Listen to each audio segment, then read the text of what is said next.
says Dihong there, but it should be Bai He. Yeah, by hers. Right. It says Dihong on one side of But it. this Oh, one you yeah. said says Bai He. Okay, there we go, good.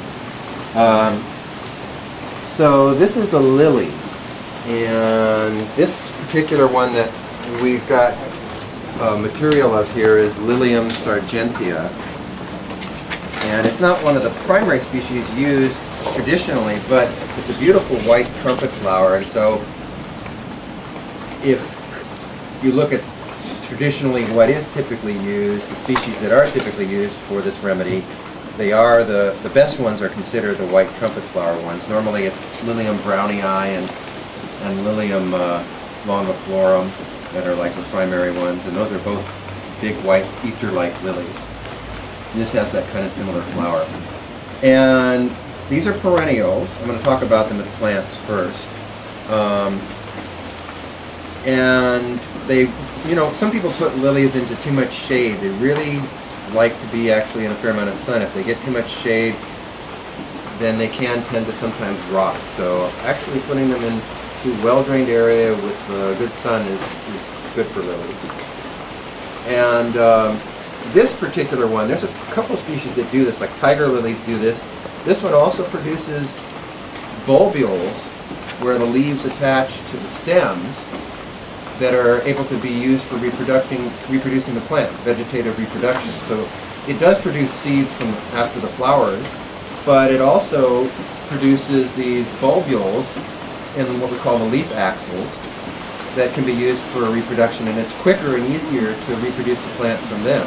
Now, what that also ends up meaning is that the plant can be kind of invasive. This particular one, because those bulbules, when they drop everywhere, form new plants.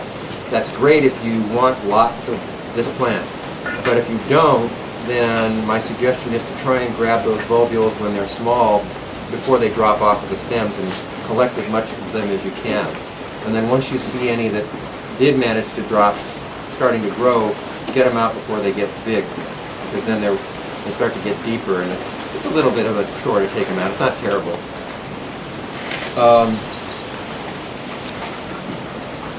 Yeah, for planting the seeds, they don't like to be very deeply planted. So you plant them close to the surface with just a fine layer of soil over them. Best thing is, you know, they form seeds in the fall, late summer, fall.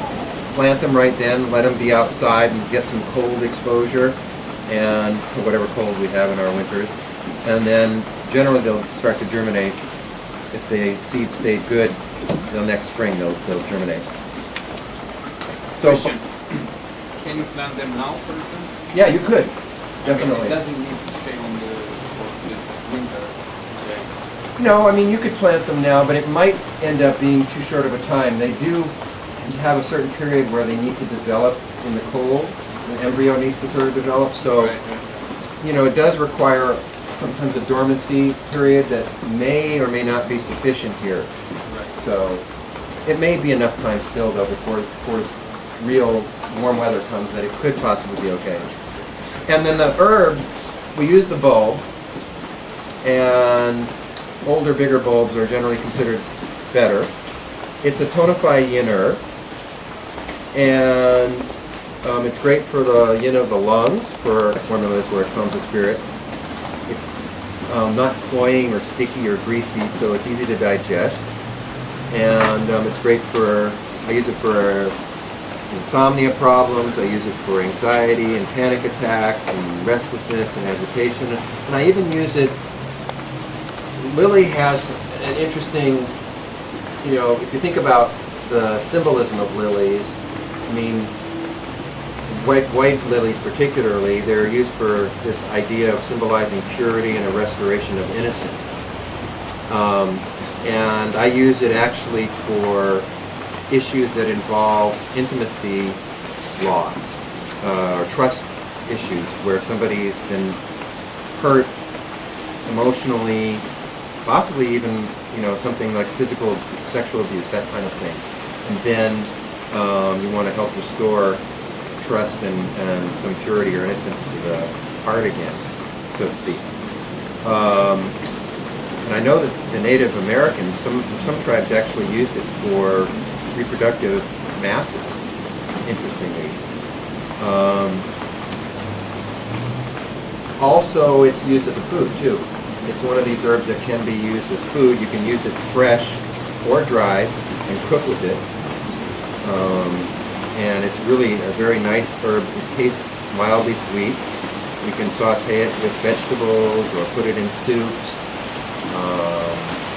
that kind of thing. It's great. Really good herb. And that's still the bulb? You're talking Yep. about that? Yeah. So that's by hook.